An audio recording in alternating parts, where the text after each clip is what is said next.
بسم الله الرحمن الرحيم.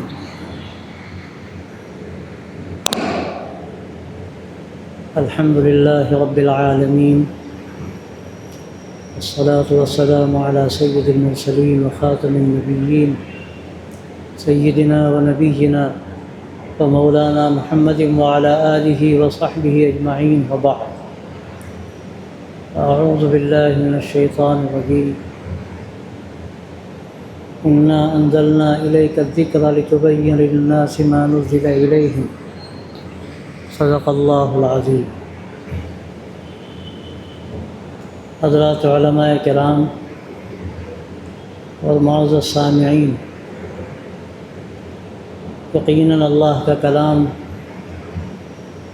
دنیا کی ہدایت کے لیے، تمام لوگوں کی ہدایت کے لیے اتارا گیا ہے، اور اللہ تبارک و تعالیٰ نے اس کو ھدی للناس فرمایا ہے. لیکن اس سے صحیح فائدہ وہ لوگ اٹھاتے ہیں جن کی زندگی میں اللہ کی خشیت ہو،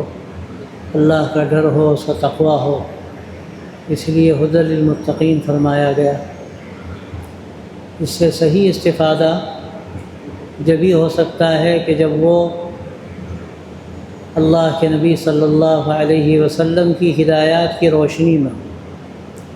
اسی لیے اللہ تبارک و تعالیٰ نے یہ بات ارشاد فرمائی کہ ہم نے آپ پر یہ کتاب اتاری ہے نصیحت کی، تاکہ جو چیز اتاری گئی ہے آپ لوگوں کے لیے اس کو کھول کھول کر بیان فرما دیں. تو آیتوں کی جو تشریح حضور اقدس صلی اللہ علیہ وسلم نے فرمائی ہے وہی اصل تشریح ہے، اور آپ صلی اللہ علیہ وسلم کی پوری زندگی قرآن مجید کی تفسیر ہے. جیسے کہ حضرت عائشہ رضی اللہ تعالی عنہا نے فرمایا کہ کان خلقہ القرآن،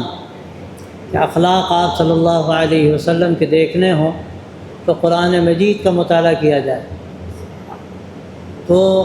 پہلی بات سمجھنے کی یہ ہے کہ قرآن مجید کے بارے میں اگر آدمی یہ سمجھتا ہے کہ ہم اپنے طور پر اس کو پوری طرح سمجھ لیں گے، ہمیں اس میں اور کسی مدد لینے کی ضرورت نہیں، احادیث اور آپ صلی اللہ علیہ وسلم کے ارشادات کو دیکھنے کی ضرورت نہیں، تو یہ ایک بڑے خطرے کی چیز. اس لیے کہ اللہ کے نبی صلی اللہ علیہ وسلم کو اس کا مکلف کیا گیا کہ آپ اس کی تشریح جو فرمائیں گے وہی اصل تشریح. اور اللہ تبارک و تعالیٰ نے اس کی وضاحت و تشریح خود اپنے ذمے لی. ثم ان علینا بیانا، اور پھر اس تشریح کو اللہ کے نبی صلی اللہ علیہ وسلم کے ذریعے سے لوگوں کے سامنے واضح کیا گیا. تو آج کے اس دور میں ایک بڑا فتنہ ہے یہ. بہت سے لوگ سمجھتے ہیں کہ ہمارے لیے قرآن کافی ہے، ہمیں نہ سیرت کی ضرورت ہے نہ حدیث کی ضرورت ہے. یہ بڑی گمراہی کی بات. اور خود اللہ تبارک و تعالیٰ نے ایسے ہی لوگوں کے بارے میں یہ بات فرمائی کہ یضل بہ کثیرا، کہ اسی کتاب کے ذریعے سے اللہ بہتوں کو گمراہ بھی کرے گا. جو لوگ یہ سمجھیں گے کہ اس قرآن مجید میں جو کہا گیا اپنے فہم سے ہم اس کو پوری طرح اخذ کر سکتے ہیں اور اس کے مطابق عمل کر سکتے ہیں، تو یاد رکھیے یہ ایک گمراہی کا راستہ ہے. کتنے الفاظ ہیں قرآن مجید میں، اگر اللہ کے نبی صلی اللہ علیہ وسلم نے اس کی وضاحت نہ فرمائی ہوتی عملی طور پر تو ہم بھٹک جاتے. نماز کس طرح پڑھی جائے گی، پھر جو اور احکامات ہیں ہم ان کو کس طرح ادا کریں گے، یہ ہمیں اللہ کے رسول صلی اللہ علیہ وسلم کی سیرت سے معلوم ہوتا ہے. تو اس بات کو سمجھنا ضروری. دوسری بات یہ ہے کہ بہت سے لوگ اس سخت شکوک و شبہات پیدا کرتے ہیں قرآن مجید کے بارے میں. قرآن مجید 23 سال کی مدت میں نازل ہوا، اور آخر میں یہ آیت اتری الیوم اکملت لکم دینکم واتممت علیکم نعمتی ورضیت لکم الاسلام دینا. تکمیل ہوئی آخر میں اس دین و شریعت کی آپ صلی اللہ علیہ وسلم کے ذریعے سے، جو آپ پر وحی الہی اتاری گئی اس وحی الہی کے ذریعے سے. اس لیے اگر کوئی یہ سمجھتا ہے کہ درمیان سے کوئی چیز نکال لے اور یہ کہے کہ اس میں تو فلاں شبہ کی چیز ہے، پہلے تو یہ آیت بھی پڑھی جاتی تھی اور یہ سورہ بھی پڑھی جاتی تھی، تو یاد رکھیے کہ ویسے ہی ہے جیسے ادھ کچی ہانڈی سے کوئی کھانا نکال کر کھائے اور کہے کہ کچا ہے. کھانا جب پورا پک جائے گا، تیار ہو جائے گا، تو اس میں لذت پیدا ہو. وہ آدمی کے جسم کے لیے تقویت کا ذریعہ بنے گا اور اگر کچا کھائے گا تو نقصان اٹھائے گا۔ اسی طرح یہ جب وحی مکمل ہو گئی، قرآن مجید پورا اتر گیا اور آپ صلی اللہ علیہ وسلم نے اس کی مکمل تشریح فرما دی، اب اس کے بعد اس میں کسی قسم کی تبدیلی کی گنجائش نہیں،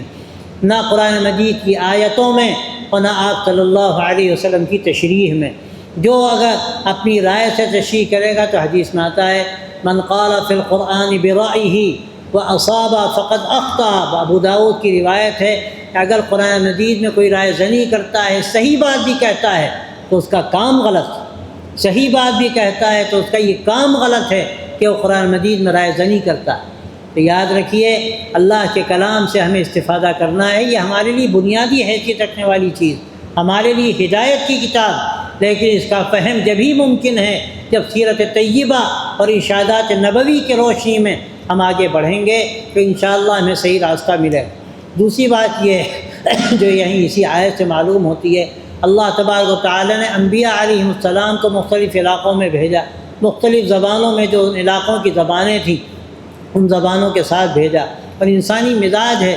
ہر آدمی ہر زبان نہیں سمجھ سکتا، اپنی زبان کو سمجھتا ہے، مانوس ہوتا ہے، تو اب اگر اس کی زبان میں بات کہی جائے گی تو اس سے متاثر ہوگا۔ ظاہر ہے اللہ کے آخری نبی حضرت محمد رسول اللہ صلی اللہ علیہ وسلم حجاز مقدس میں تشریف لا چکے، آپ کی زبان عربی مبین تھی، یہ کتاب الہی عربی مبین میں اتاری گئی۔ اب دنیا کے مختلف ملکوں میں اگر اس کتاب کے پیغام کو ہمیں عام کرنا ہے تو اس کی ضرورت ہے کہ ان مختلف ملکوں کی زبانوں میں قرآن مجید کے معانی کو بیان کر دیا جائے۔ جیسے بات ابھی کہی گئی کہ قرآن مجید کا ترجمہ ہو ہی نہیں سکتا، اللہ کا کلام ہے، آدمی دوسری زبان میں کیسے منتقل کر سکتا ہے، لیکن جو اس نے سمجھا وہ دوسری زبان میں منتقل کر سکتا ہے۔ ترجمہ قرآن کا مطلب صرف اتنا ہی ہے کہ معانی قرآن کو منتقل کر دیا گیا، لیکن اگر براہ راست قرآن مجید کو کوئی سمجھنا چاہتا ہے، عربی زبان کی مہارت، سیرت طیبہ سے واقفیت، بنیادی اصولوں سے واقفیت، یہ ساری چیزیں ضروری ہیں، اس کے بعد صحیح قرآن مجید سے وہ استفادہ کر سکتا ہے۔ لیکن ظاہر ہے ہر ایک کے بس میں ایسا نہیں ہے، تو اب یہ جو تراجم ہیں، ان تراجم کا فائدہ یہ ہے کہ کسی حد تک ہم قرآن مجید جو ہم سے چاہتا ہے وہاں تک ہم پہنچ جائیں اور اپنی زندگی کو اس کے مطابق ڈھالنے کی کوشش کریں اور اپنے بھائیوں تک بھی اس پیغام کو پہنچائیں کہ محض اللہ کا فضل ہے کہ اللہ نے اس کام کی توفیق عطا فرمائی۔ ظاہر ہے میں صاف کہتا ہوں کہ نہ میری یہ سطح تھی، نہ میری یہ صلاحیت تھی، یہ محض اللہ کا فضل ہوا کہ اس نے دل میں تقاضا پیدا کیا، اور یہ اللہ کا کرم ہے کہ حجاز مقدس میں تقاضا پیدا ہوا اور وہیں کام اللہ نے بہت حد تک کرایا۔ اور پھر اللہ کا یہ فضل ہے کہ اللہ نے اپنے بارگاہ میں تو قبول فرما لے، بندوں کے دلوں میں بات ڈالی، لوگوں نے اس سے فائدہ اٹھایا، اور مختلف تراجم بھی اس کے بھی لوگوں نے کیے، ملیالم میں بھی کیا اور ہندی میں بھی کیا، اور اب یہ انگریزی میں ترجمہ 8-10 سال پہلے ہوا، لیکن ہمیں اطمینان نہیں تھا، تو ہم نے پھر مختلف علماء کو متعین کیا کہ اس کی اصلاح کریں، کوئی مطلب ہٹنے نہ پائے جو قرآن مجید چاہتا ہے اس سے۔ الحمدللہ متعدد علماء اس میں لگے اور مشورہ کرتے رہے۔ اللہ کا شکر ہے کہ یہ حیدرآباد کے جو ہمارے محبین ہیں حضرات، ان کی کوشش سے زیادہ یہ کام مکمل ہوا۔ آخر میں ہمارے انجم فراز صاحب ہمارے علاقے کے ہیں، وہ یہیں رہ کر انہوں نے کوشش پوری کی۔ ہمارے بھائی مصلح الدین سعدی صاحب نے بڑی محنت کی، اور دوسرے حضرات یہاں کے اس میں شامل ہوئے،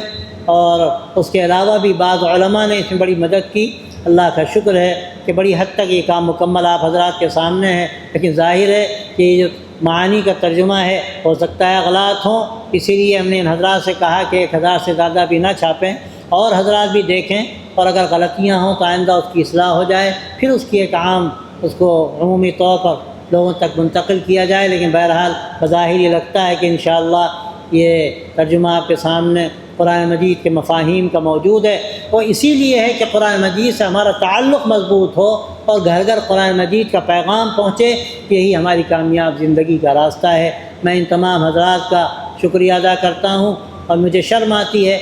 میرا یہ کام کبھی نہیں رہا کہ کسی کتاب کا اجرا ہو، اور اس سے پہلے جب اردو کا ترجمہ آیا الحمدللہ تو بھی وہاں اجرا کی کوئی تقریب منعقد نہیں ہوئی، لیکن اس سے پہلے اتفاق ہوا کہ ملیالم میں جب وہ ترجمہ سامنے آیا اور میں وہاں تھا، تو ان حضرات نے اچانک پروگرام کر لیا اور اجرا کی تقریب ہو گئی، اور یہاں ان حضرات نے بہت اصرار کیا کہ اجرا ہو جائے تو لوگوں کے علم میں بات آئے گی، تو بس اس